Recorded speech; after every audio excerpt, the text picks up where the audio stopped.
গত বছরের বেশ কিছু খেজুরের রস বা গুড় ছিল ফ্রিজে, তাই দুইটা মিক্সড করে একসঙ্গে এক পাতিল খেজুরের যে পায়েসটা আছে সেটা বানানো হয়েছে।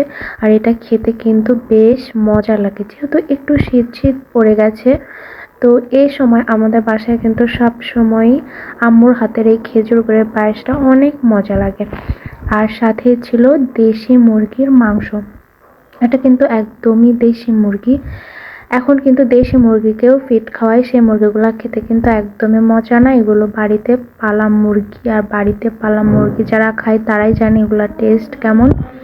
আর সাথে ছিল একদমই মুচমুচা করে মাছ ফ্রাই করা, আর ছিল একটু গতকালের ডিম ভাজা মাছের, আর ছিল আলু দিয়ে করলা ভাজা।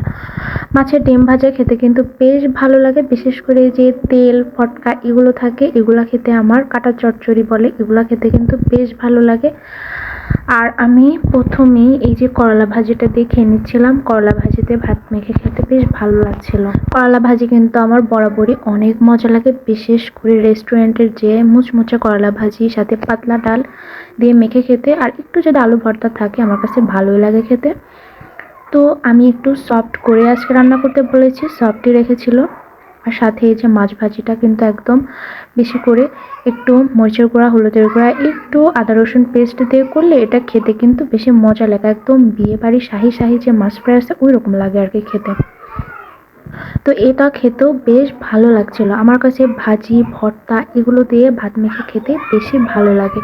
তারপরে আর কি মেন আইটেমে গেলে আমার কাছে ভালো লাগে, বাট ভাজি ভর্তা ছাড়া আমার কাছে খাওয়ার খেতে একদমই ভালো লাগে না।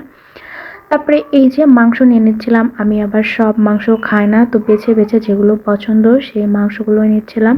আর আমার কাছে দেশি মুরগির চামড়া খেতে কিন্তু বেশ ভালো লাগে, আমি মাংস রেখে চামড়াই খাই বেশি দেশি মুরগির। তোমরা কে কে খাও সেটা জানাবা। তো এই মুরগির আর কি আমি যেগুলো আর কি পছন্দের পিস সেগুলো নিয়ে নিচ্ছিলাম। আর এগুলো কিন্তু একদমই ঝোল ঝোল রেখেছিল। দেশি মুরগির ঝোল ঝোল মাংস খেতে কিন্তু বেশি মজা, এগুলো কিন্তু অত ভুনা ভুনা খেতে কিন্তু ভালো লাগে না। আর এত বেশি ঝাল ঝাল ছিল, ভাত মেখে খেতে বেশ ভালো লাগছিল। তো এগুলোই ছিল আর কি দুপুরের খাওয়া দাওয়া। তো খাওয়া দাওয়া শেষ করে কিন্তু পায়েসও খেয়েছিলাম, তো সেটা আর নিতে ভুলে গিয়েছি। তো তোমাদের দুপুরে আজকে খাবারে কি ছিল সেটা কমেন্টে জানাবে। আমি তো এই নর্মাল মেনুগুলো দিয়ে অনেক মজা করে খেয়ে নিচ্ছিলাম। তো এই পাতলা সাদা সিধা ঝোল খেতেই আমার কাছে বেশি ভালো লাগে, আমার একদমই ভুনা ভুনা ভালো লাগে না। তো সবাই ভালো থাকো, সুস্থ থাকো, আমার জন্য অনেক দোয়া করো। আর